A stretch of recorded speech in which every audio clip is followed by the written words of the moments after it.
सामवेदीय तलवकार शाखा की छांदोग्योपनिषद का अंतिम प्रसंग जो प्रजापति विद्या से संबंधित है उसका चल रहा था। तो यहाँ पर प्रार्थना मंत्र भी बता दिया, जप मंत्र भी बताया था, बताया ना?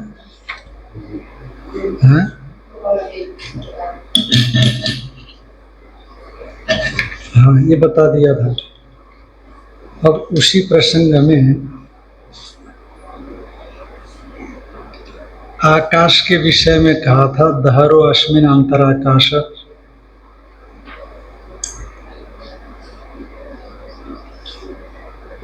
तद्यदिदम् अस्मिन् दहरम पुंडरीकम वेश्म, तदिदम् अस्मिन् ब्रह्मपुरे दहरम पुंडरीकम वेश्म, दहरो अंतराकाश तस्मिन् इदन्तस्तद् अन्वेष्टव्यम तद्भाव विजिज्ञासितव्यम। ये जो दहर ब्रह्म की उपासना का प्रसंग था उसमें दहराकाश की चर्चा आई। तो टीकाकार कहते हैं कि दहरो अस्मिन् अंतराकाश इति यह आकाश उक्ता। तो आकाश का लक्षण नहीं बताया, वैसे तो सामान्य रूप से बताया है, पर आकाश का यहाँ पर लक्षण बताया। तो आकाशोक्तस्थल लक्षणार्थम उत्तरम वाक्यम। तो ये आकाश के लक्षण बताने के लिए, लक्ष्य को बताने के लिए, लक्ष्य का स्वरूप क्या है, तो आगे का वाक्य है, आकाशो वै नाम रूपयोर्निर्वहिता, आकाशो वै नाम रूपयोर्निर्वहिता, ते यदंतरा तद् ब्रह्म, ये यदंतरा तद् ब्रह्म, तद् अमृतम स आत्मा प्रजापते सभां विश्व प्रपद्ये, यशो अहं भवामि ब्राह्मणानां, यशो राज्ञां, यशो विशां, यशो अहम् अनुप्रापत्सि, सह अहं यशसां यशः, शेतम् अदत्कम्, अदत्कम् शेतम्, लिन्दु माभिगाम्, लिन्दु माभिगाम्। तो आकाशो वै नाम रूपयोर निर्वहिता। ये जो आकाश दहरो अंतराकाश ऐसा कहा था, तो जो आकाश है माने आत्मा, दहराकाश को हार्द ब्रह्म कहा पीछे। ये जो आत्मा है वह नाम माने प्रसिद्ध आत्मा, स्वरूप। तो ये स्वरूप कैसा है, नाम रूपयोर निर्वहिता, नाम और रूप का निर्वहिता, वह प्रापणे, निर्गूढ़ा माने नाम और रूप का आधार है, नाम और रूप का निर्वहन के प्रति हेतु है, नाम और रूप के अभिव्यक्ति का हेतु है, उसी से नाम और रूप की अभिव्यक्ति हो जाती है। इसलिए आकाश जो है नाम और रूप के अभिव्यक्ति का हेतु है। ते यदंतरा, ते नाम रूपे, वो दोनों नाम और रूप, यस्य अंतरा या यस्मिन् अंतरा, जिसके भीतर है, माने पूरा प्रपंच ही ब्रह्म में अध्यस्त है, ब्रह्म में ही कल्पित है। अतएव ये नाम रूप भी उसी में अध्यस्त है, उसी में कल्पित है, उसी के भीतर है। जिसको हम बाहर देखते हैं वो अपने भीतर में ही है आत्मा के, क्योंकि आत्मा तो श्रुति प्रमाण के हिसाब से यदि 4 पाद की कल्पना आत्मा को करेंगे तो 3 पाद तो अमृतत्व में है। जो उपाधियां है, उपाधि सिर्फ एक पाद में है। ऐसी कल्पना करो, पुस्तक हम 4 हिस्सा करते हैं समझने के लिए, तो उसके एक हिस्सा में दुनियादारी है। मानो पुस्तक यदि ब्रह्म है, 4 हिस्सा करते हैं तो एक हिस्से में ही ये संपूर्ण माया तक उसी एक हिस्से के अंतर्गत है, और 3 हिस्सा वो अमृतत्व में स्थित है। इसलिए नाम और रूप ये दोनों ही परमात्मा में स्थित है। ते नाम रूपे यस्य अंतरा, तद ब्रह्म, उसी ब्रह्म कहा जाता है। अथवा ब्रह्म के भीतर नाम रूप बता दिया है कि नहीं, अथवा ये संपूर्ण प्रपंच के अंतर्गत ब्रह्म भी है, उसका अधिष्ठान रूप से। तद अमृतम स आत्मा, वो अमृतत्व है और वह आत्मा है। इस प्रकार से स अवगंतव्य, आत्मा अवगंतव्य, इस प्रकार से आत्मा को जानना चाहिए। तो ये जिस आकाश का लक्षण बताना चाहते थे, आकाश का लक्षण बता दिया। अच्छा, और उन लक्षणों को बताने के बाद उसकी उपयोगिता यहाँ पर क्या है, तो उसकी उपयोगिता बता रहे हैं। प्रजापते सभाम वेश्म प्रपदे, ये आगे जो है ना ये मंत्र, आगे ये सब प्रजापते सभाम वेश्म प्रपदे इत्यादि जो मंत्र है ये प्रार्थना के लिए है। कोई बताएंगे भगवान भाष्यकार कि प्रजापते है सभाम वेश्म प्रपदे। प्रजापति माने हिरण्यगर्भ, जिस सभा में सत्संग होता है, यहाँ से अहंग्रहोपासना करके जो हिरण्यगर्भ लोकवार्चर्य आदि मार्ग से प्राप्त हुए उपासक है, तो उन उपासकों के लिए तो वहां पर हिरण्यगर्भ सत्संग का आयोजन करते हैं। तो सत्संग का आयोजन करते हैं और सत्संग से वहां क्या होता है कि उनको ज्ञान हो जाता है।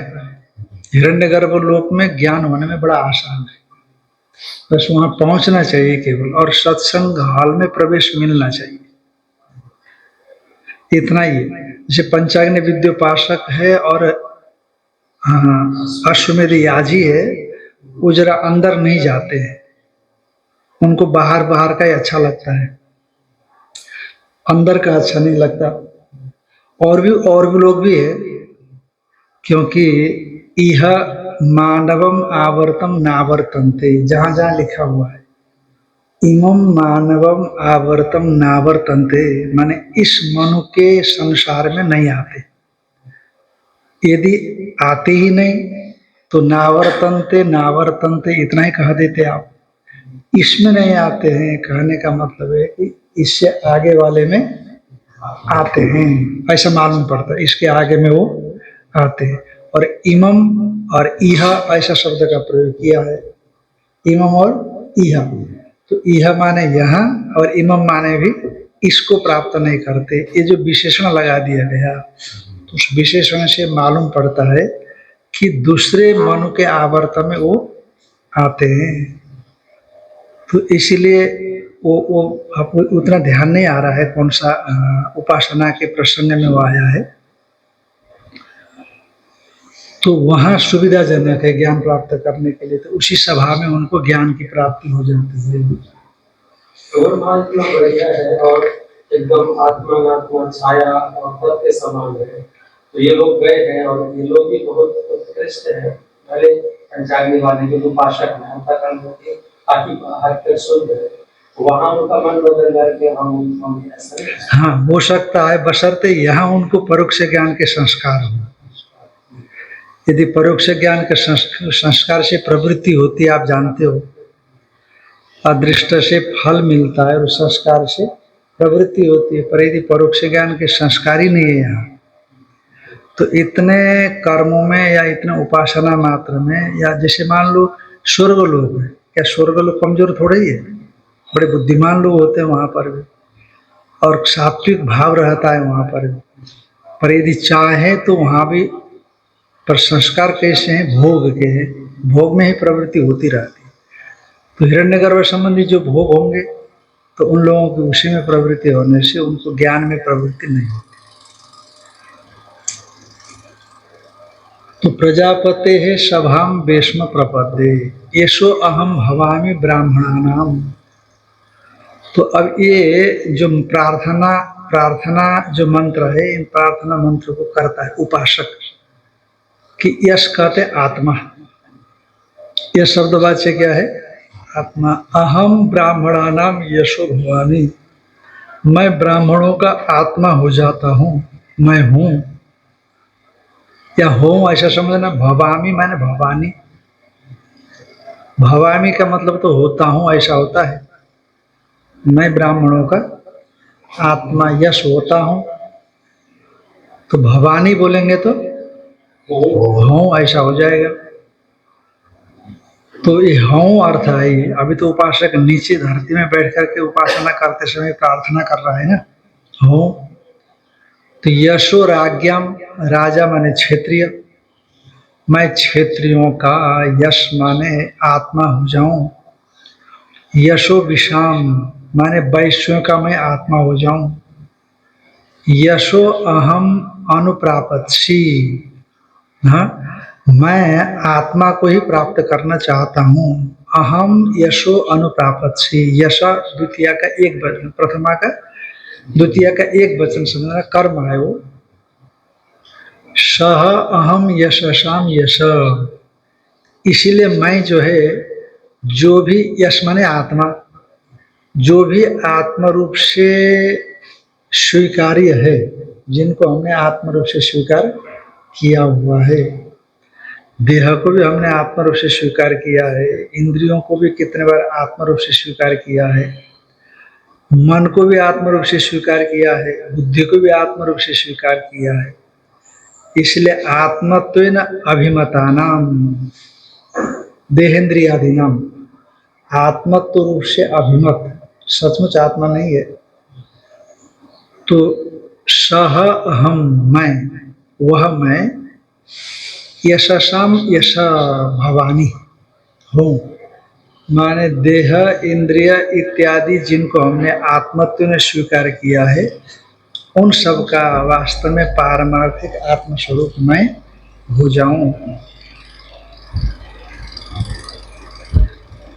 श्वेतम अदत्कम, श्वेतम अदत्कम, श्वेतम माने रोहित, लोहित, अदत्कम दंत से रहित, रोहित दंत से, यानी कि पुनर्जन्म को प्राप्त न करूं। उसका तात्पर्य क्या है, पुनर्जन्म को प्राप्त करने के लिए स्त्री प्रजनन इंद्रिय के माध्यम से गर्भवास को प्राप्त न करूं, उसका मतलब है।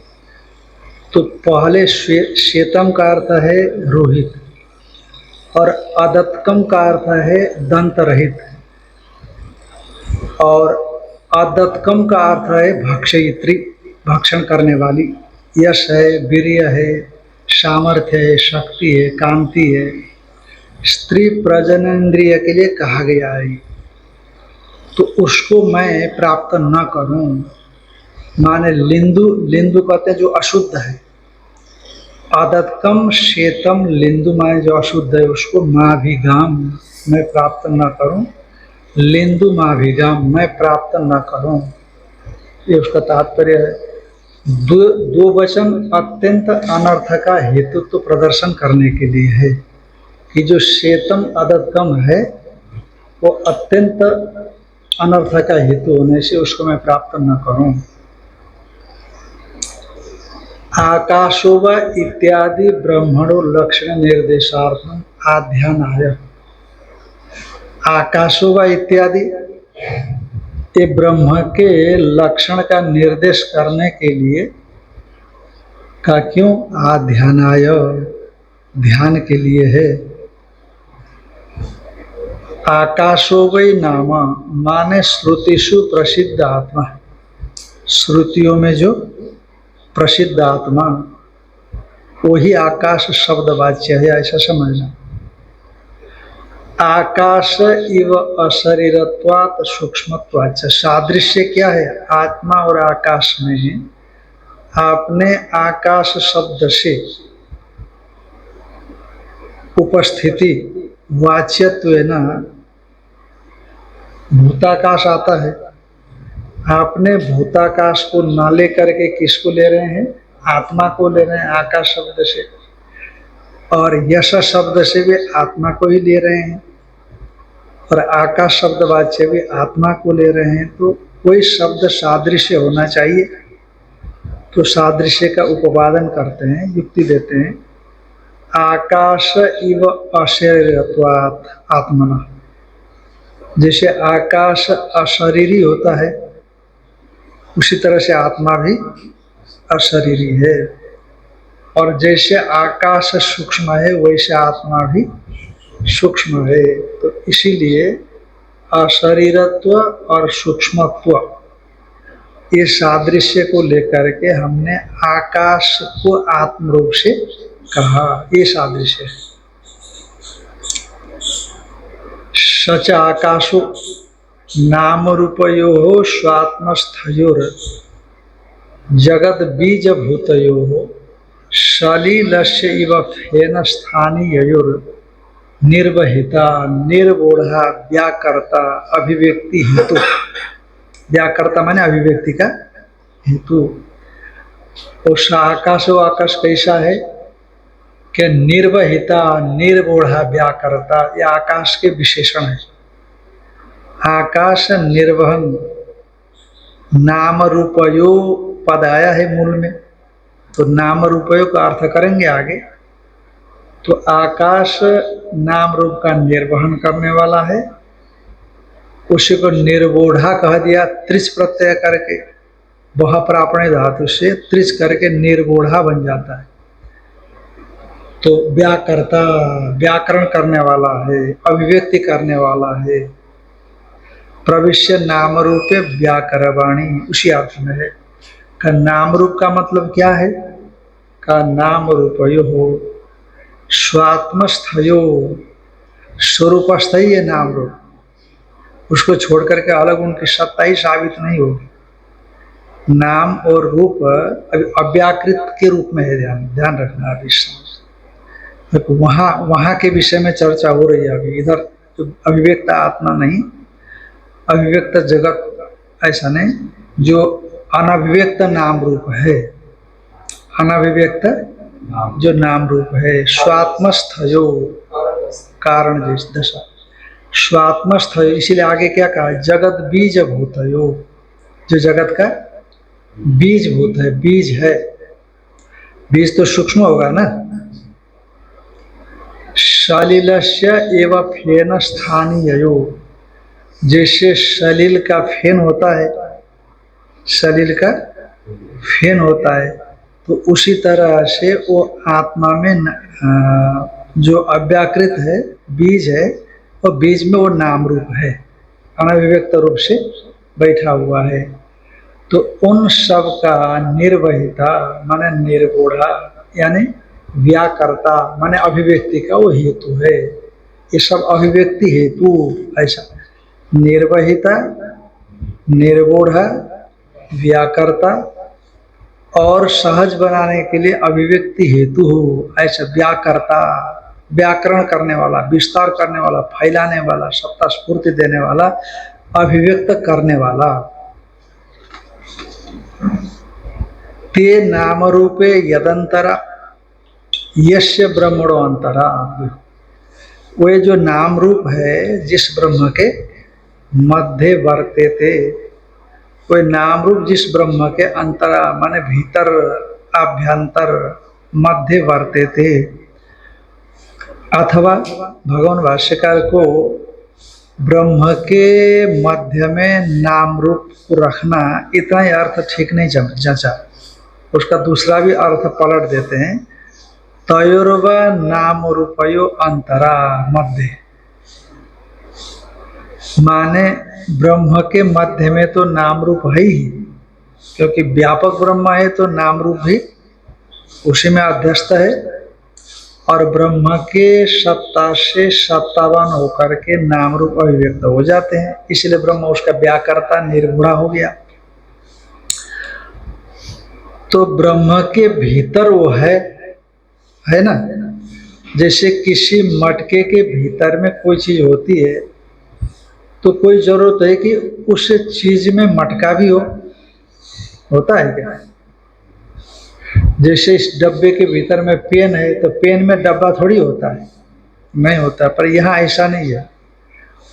और जिस ब्रह्म में नाम रूप अंतरा मध्य में है, उस नाम रूप के मध्य में भी ब्रह्म है। क्यों? क्योंकि जो सर्वव्यापक है तो बाहर नहीं, ऐसे तो हमने नहीं कहा। जो सर्वव्यापक है वो नाम रूप के अंदर में भी है, बाहर भी है, पर हम अभी अंदर की चर्चा करते हैं, क्योंकि तयोर्वा नाम रूपयो अंतरा मध्य, उन नाम और रूप के अंतरा माने मध्य में, उन दोनों में यन नाम रूपाभ्याम अस्पृष्टम, जो नाम रूप से अस्पृष्ट है, असंबद्ध है, यद्यपि नाम रूप से संबद्ध की तरह प्रतीत है पर वो नाम रूप से असंबद्ध है। जैसे जल में कमल संबद्ध तो है पर जलगत धर्म से विशिष्ट नहीं होता, उतने मात्रा में हम उसको असंबद्ध कर देते हैं। हाँ, जैसे गीता में भगवान ने कहा कि नहीं, क्या कहा?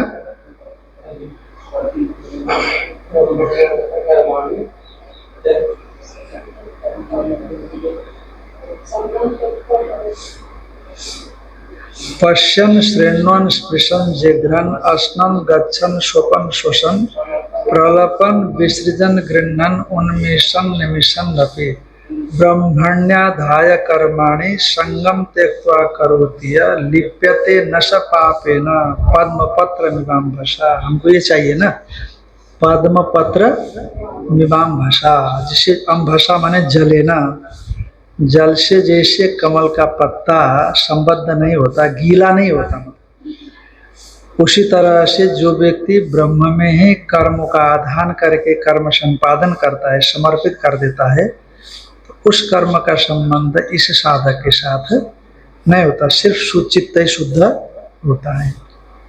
तो उसी तरह से तो यद्यपि जल में होकर के भी जल से गीला नहीं होता, उसी तरह से इन दोनों के बीच में रहता हुआ भी आपका स्वरूप ब्रह्म उन नाम और रूप दोनों से अस्पृष्ट है। अस्पर्श योगो वै नाम अभयम सर्व योगी नाम, स्पर्श योग है ये, इसका किसी के साथ स्पर्श होता ही नहीं है। यद इति एतत् तद ब्रह्म, ये जो ब्रह्म है वह नाम रूप विलक्षणम, यद्यपि नाम रूपाभ्याम अस्पृष्टम, यद्यपि ऐसा जो ब्रह्म नाम रूप से विलक्षण है और नाम रूप से अस्पृष्ट भी है, नाम रूप के साथ उसका कोई स्पर्श भी नहीं है, पर फिर भी तथापि तयोर निर्बोधी एवं लक्षणम ब्रह्म इत्यर्थ, फिर भी नाम और रूप का वो क्या करता है, निर्बोधा होता है। नाम और रूप को वह अभिव्यक्ति करने में सहायता पहुंचाता है, तभी नाम रूप की अभिव्यक्ति हो जाती है। इदम एवं मैत्रेयी ब्राह्मणोक्तम चिन्मात्र अनुगमात् सर्वत्र चित् स्वरूपता एव इति गम्यता एक वाक्यता। ये जो पंक्ति है ना, इस पंक्ति को टिप्पणीकार कहते हैं कि ये पंक्ति भाष्य पंक्ति नहीं है। टिप्पणीकार क्या कहते हैं, ये पंक्ति जो भाष्य पंक्ति नहीं है। इदम एव है ना,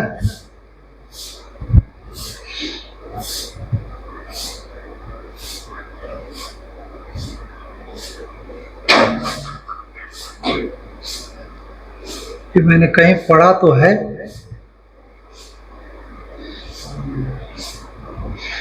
क्योंकि क्यों ऐसा कहते हैं का इस पंक्ति को टीकाकार ने उठाया ही नहीं, जबकि विशिष्ट पंक्ति दिखाई पड़ती, उठाना चाहिए था।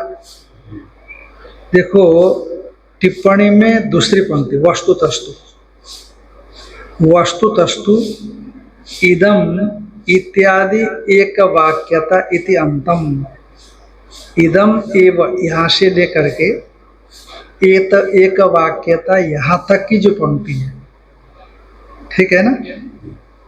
पहले टिप्पणी में देखो वस्तुतस्तु, वस्तुतः ऊपर जो बताया है कोई बात नहीं, इदम इत्यादि, इदम यहाँ से लेकर के एक वाक्यता इति अंतम, एक वाक्यता पर्यंत की जो पर्यंतम प्रक्षिप्तम, प्रक्षिप्त ये पंक्ति प्रक्षिप्त है, किसी ने डाल दिया है। प्रक्षिप्त का मतलब होता है कि भाष्यकार ने ये पंक्ति नहीं लिखी है। प्रक्षेप का मतलब वही होता है कि लेखक ने उस पंक्ति को नहीं लिखा, किसी दूसरे ने उस पंक्ति को वहां डाल दिया, उसको प्रक्षेप बोलते हैं। जैसे पुराणों में प्रक्षेप बहुते बोलते हैं, छेपक भी बोलते हैं, तो कोई प्रक्षेप छेपक, तो वो पुराणों में जो है ना ऐसे छेपक बहुत है। जैसे आप देखते हो योग वासिष्ठ में, योग वासिष्ठ ग्रंथ कैसा है, अद्वैत वेदांत का प्रतिपादक ग्रंथ है, पर कैसे श्रृंगार रस आता है कभी कभी कि आप सुन नहीं सकते, ऐसा श्रृंगार रस आता है। स्वामी कृष्णानंद जी महाराज जी कहते थे, जैसे वो श्रृंगार रस आता था ना, कहते अच्छा आगे चलो छोड़ दो उसको, तो महाराज जी कहते थे कि क्यों छोड़ना भाई, जब शास्त्र में आया है तो बोलो। महाराज जी ऐसा बोलते थे, माने उस पर क्यों दिमाग लगाते हैं। महाराज जी का सोच अलग, गुरु जी की सोच अलग। कहते सभी लोग बैठते हैं तो अच्छा नहीं लगता व्यवहारिक तौर पर, तो महाराज जी की सोच है कि उससे क्या फर्क पड़ता है, जो आया है तो बोलिए। प्रक्षेप है कि नहीं ये कहीं कौन जान रहा है, पर ठीक है प्रक्षेप, तो वो प्रक्षेप जैसे ही लगता है। योग वासिष्ठ जैसे ग्रंथ में जहाँ चुड़ाला का संवाद आता है, कैसा श्रृंगार रस है वहां पर देखो। अरे बहुत जगह भागवत में आता है, ऐसे ऐसे बातें आती है कि आप बोल नहीं सकते हो, तो ऐसी बात है। तो इसलिए इदम एवं मैत्रेय ब्राह्मण, इसलिए नीचे कह दिया कि वस्तु तस्तु इदम इत्यादि और एक वाक्यता इति अंतम वाक्यम प्रक्षिप्तम, प्रक्षिप्त समझना क्यों, टीकया अनवतारी तत्वात् इति प्रतिभाति, टीका में इसको अवतरित नहीं किया है, जबकि ये टीका करने लायक वाक्य है। तो मैत्रेय ब्राह्मण में हालांकि ये चीजें आ चुकी है, मैत्रेय ब्राह्मण जब पढ़े हैं तो यह बात आ गई है। ये जो कहा गया अभी कि आकाश नाम और रूप का निर्गुणा होता है, अभिव्यक्ति का हेतु होता है, ऐसा जो कहा वही बात, इदम एवं मैत्रेय ब्राह्मणे न उत्तम, इसी बात को मैत्रेय ब्राह्मण ने कहा, क्योंकि सभी को सत्ता स्फूर्ति देने वाला, सभी के अभिव्यक्त करने वाला और सभी को स्व में अध्यस्त करने वाला, और जो भी प्रपंच है उस प्रपंच में वही उसी का अनुगम है।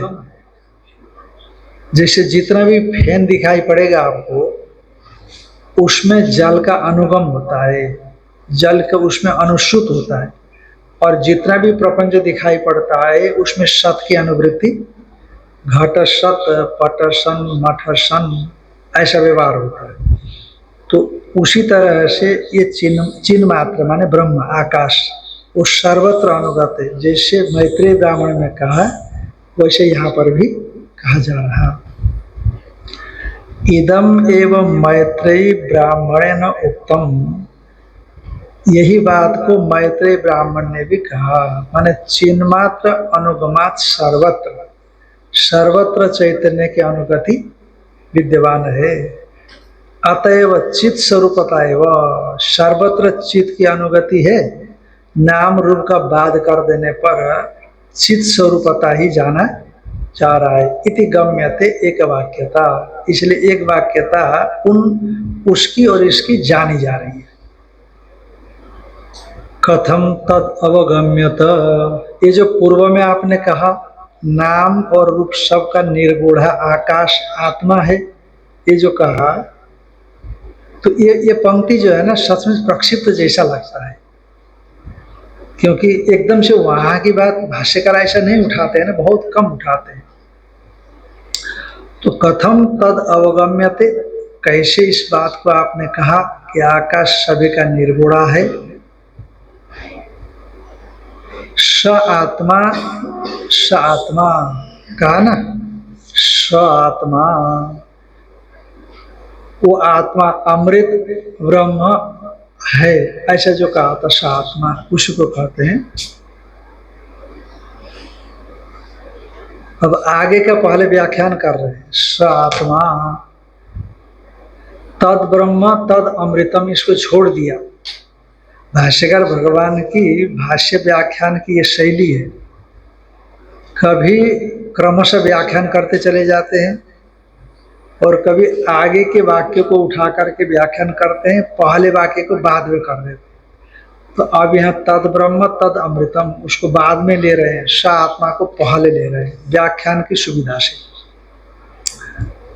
आत्मा ही नाम सर्व जंतु नाम प्रत्यक्ष चेतना, आत्मा का मतलब होता है कि सभी प्राणियों का प्रत्यक्ष चेतन, चाहे वो चींटी हो, चाहे पशु पक्षी हो, हाँ, चाहे देवता हो, चाहे सरीसृप हो, चाहे मनुष्य आदि हो, चाहे कोई भी हो, आत्मा माने स्वरूप, यानी सभी जंतु का प्रत्यक्ष चेतन, प्रत्यक होकर के, प्रतीत्य अंचति गच्छति इति प्रत्यक, प्रतीत्य माने उलट करके, है ना, प्रतीत्य माने उलट करके, अंचति गच्छति यानी अनुभूति में अंदर जा करके तो देखेगा ना ये, इसीलिए उसको तो प्रत्यक माने चेतन है। और स्वसंवेद्य, और अपने आप ही जाना जाता है, किसी भी इंद्रियक बोध का विषय वो इंद्रिय जनित बोध का विषय नहीं होता।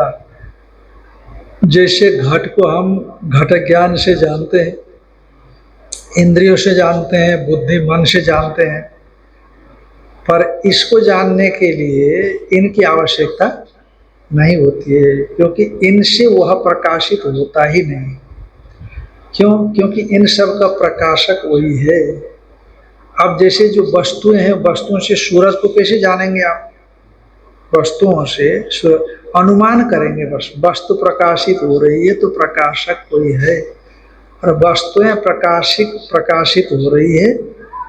यदि अनुमान करना चाहे तो इस प्रकार से, जैसे कि रूप प्रकाशित हो रहा है तो चक्षु मौजूद है, माने चक्षु इंद्रिय सही है, और नहीं तो कितनी बार जो है ना ऐसा ऐसा करते रहते रूप दिखता नहीं लोगों को। कुछ लोग ऐसे होते हैं, जैसे जब महाभारत चलता था ना, तो धृतराष्ट्र ऐसा ऐसा करता था, संजय क्या हो रहा है ऐसा करता था, पर धृतराष्ट्र को दिखता था क्या? पर सामान्य तौर पर कोई उसको देखेगा तो कहते देखने वाला ही होगा, आंख झपका रहा है। पर यदि रूप दिखे तो आप अनुमान करते हो कि चक्षु इंद्रिय है, और रूप ना दिखे तो आप कहते हो कि चक्षु इंद्रिय नहीं है। उसी तरह से सुने, क्योंकि ये है, ये तो इंद्रिय है ही नहीं, ये तो इंद्रिय का गोलक है। और यदि शब्द सुनाई पड़ रहा है तो श्रोत्रेंद्रिय है, और शब्द सुनाई नहीं पड़ रहा है तो श्रोत्रेंद्रिय नहीं है। तो कहा कि कथम तद अवगम्यते आत्मा, आत्मा ही नाम सर्व जंतु नाम प्रत्यक चेतना। आत्मा का मतलब है कि सर्व जंतुओं का, जंतु माने गच्छति थी, जंतु जो चले, है कि नहीं? और कहते पेड़ पौधे का भी तो प्रत्येक चेतन है, वो वहां भी तो जीवात्मा है, वहां भी अंतःकरण है, तो चेतन तो जहां अंतःकरण चेतन है तो होगा ही। कहा देखो वहां की चर्चा अभी मत करो, क्योंकि हम आत्मा को बताने जा रहे हैं, तो चेतन में ही उसकी अभिव्यक्ति होती है। चेतनता दिखनी चाहिए, माने चेतनता मालूम पड़नी चाहिए, तब वहां पर वो ठीक रहता है। तो इसीलिए सर्वजंतु नाम प्रत्यक्ष चेतना स्वसंवेद्य प्रसिद्ध, स्वयं के द्वारा वो जाना जाता है, ये प्रसिद्ध है। तेनैव स्वरूपेण उन्नीय, उसी स्वरूप से, आत्म स्वरूप से ही जो जाना जा रहा, अशरीरो व्योमवत् सर्वगतः, वो अशरीर है, व्योम के समान वो सर्वगत है। आत्मा एवं ब्रह्म, और आत्मा ही ब्रह्म। उन्नीय का मतलब ये ऊहा करना, विचार करना, कल्पना करना, ऐसा समझना, ऐसा है ऐसा समझना। उसी स्वरूप से ही आत्मा को अशरीरी समझना। प्रत्येक चेतन है, स्वसंवेद्य है, इस रूप में प्रसिद्ध है, उसी स्वरूप से। और प्रत्येक चेतन है तो कोई आकृति आकृति तो है नहीं उसकी, है ना। और जानकार है, वो जानने वाला है, ये समझ में आ रहा है। तो उस प्रकार से उसको अशरीरी उन्नीय ऐसा समझ करके, अशरीरो व्योमवत् सर्वगत, अशरीर है, व्योमवत् है, सर्वगत है, ऐसा आत्मा, वो आत्मा एवं ब्रह्म इति अवगंतव्यम, वो आत्मा ही क्या है, ब्रह्म है। अब पीछे आए ब्रह्म, तत् ब्रह्म, तच्च आत्मा ब्रह्म अमृतम अमरण धर्म, वो जो है ब्रह्म, जो आत्मा है वो ब्रह्म है। आत्मा च ब्रह्म, ध्यान में आए कि नहीं। ये भगवान भाष्यकार ने ब्रह्मसूत्र के अध्यास भाष्य में कहा, आत्मा च ब्रह्म नायम एकांतेन अविषय प्रत्यगात्म विषयत्वात्, अस्मत् प्रत्यय विषयत्वात् प्रत्यगात्म प्रसिद्धे है, ऐसा बोलते हैं। नायम एकांतेन अविषय, ऐसा नहीं कि आत्मा अत्यंत नहीं जाना जा रहा, आत्मा अत्यंत नहीं जाना जा रहा, ऐसा नहीं है। नायम एकांतेन अविषय, अत्यंत नहीं जाना जा रहा, एकदम नहीं जाना जा रहा, ऐसा नहीं है। फिर क्या है, अस्मत्, मैं इस प्रतीति का विषय हो रहा है, पर महाराज सोपाधिक है, वो निरुपाधिक। अस्मत् प्रत्यय विषयत्वात् प्रत्यगात्म प्रसिद्ध है, प्रत्यगात्मा की प्रसिद्धि अहम तया इस रूप में प्रसिद्ध है। तो तच्च आत्मा ब्रह्म अमृतम अमरण धर्म, अत ऊर्ध्वम मंत्र बताया ना, आगे क्या है, वह मंत्र है, प्रार्थना मंत्र है। तो उपास्य का स्वरूप बता दिया कि निर्विशेषी है वास्तव में। इसीलिए कहीं कहीं पर भगवान भाष्यकार ब्रह्मसूत्र में कहीं बताते हैं, जहाँ भी उपासना हो रही है, चाहे पीपल के पेड़ में भी आप पूजा कर रहे हैं, बरगद के पेड़ में पूजा कर रहे हैं, शालग्राम में पूजा कर रहे हैं, नदी में पूजा कर रहे हैं, तो सब जगह पर पूजा किसकी होगी, चेतन की होगी। और चेतन निर्विशेष है मूल रूप में, इसलिए उसी की सर्वत्र व्याप्ति है, उसी की पूजा हो रही है। पर अब उपाधि में छोटा समझ करके पूजा करते हैं तो छोटा ही फल मिलेगा, और बड़ा उपाधि में ऐसा उसको बड़ा समझ करके उपासना करते, जैसे बताया, तो उसका बड़ा फल मिलेगा। तम यथा यथा उपासते तदेव भवति, इसलिए श्रुति ने कहा उसको जिस प्रकार से आप उपासना करते हो, उसी प्रकार का फल की प्राप्ति उसको हो जाती है। ये यथा माम प्रपद्यन्ते तांस तथैव भजाम्यहम्, ये यथा माम प्रपद्यन्ते, मेरे को जिस रूप में स्वीकार करते हैं, शरण में आते हैं, भजन करते हैं, तांस तथैव भजाम्यहम्, मैं उसी तरह से उसको, उसका भजामी, उसको स्वीकार कर लेता हूँ।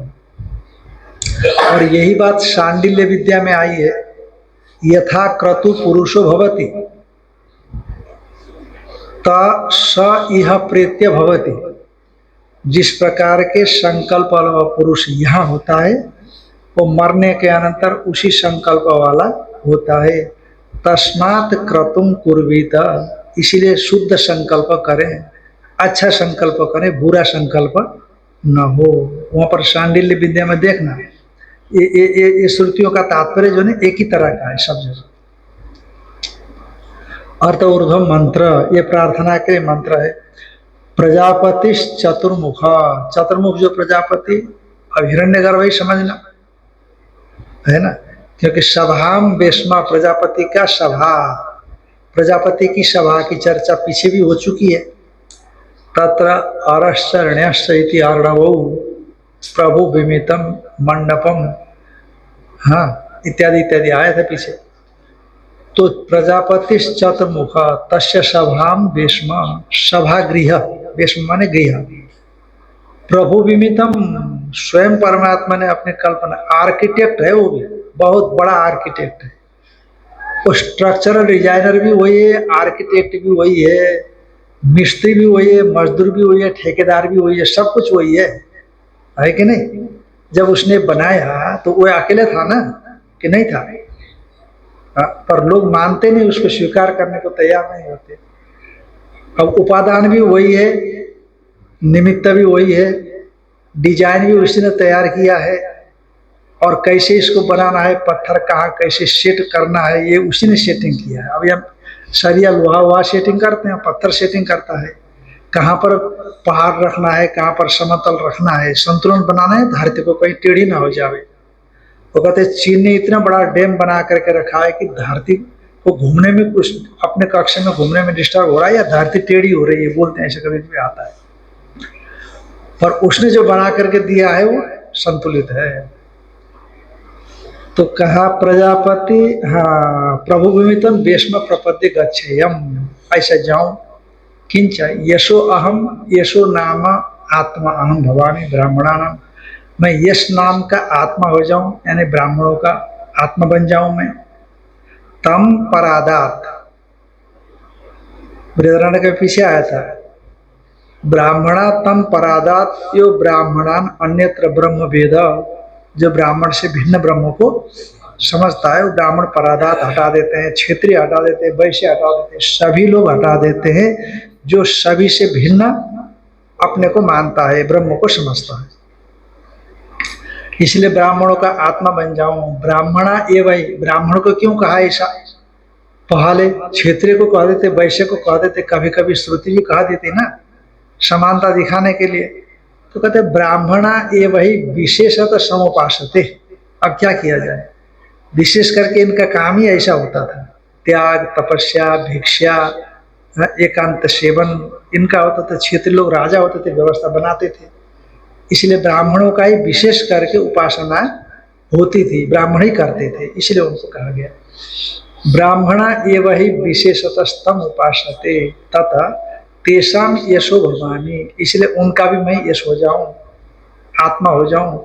तथा राज्ञाम विषांच, उसी तरह से राजाओं का और मैंने क्षेत्रीय का और वैश्यों का भी। तेपि अधिकृता एवं इति, क्योंकि वो भी अधिकृत है। तेषाम अपि आत्मा भवामी, उनका में भी मैं आत्मा ही हो जाऊं।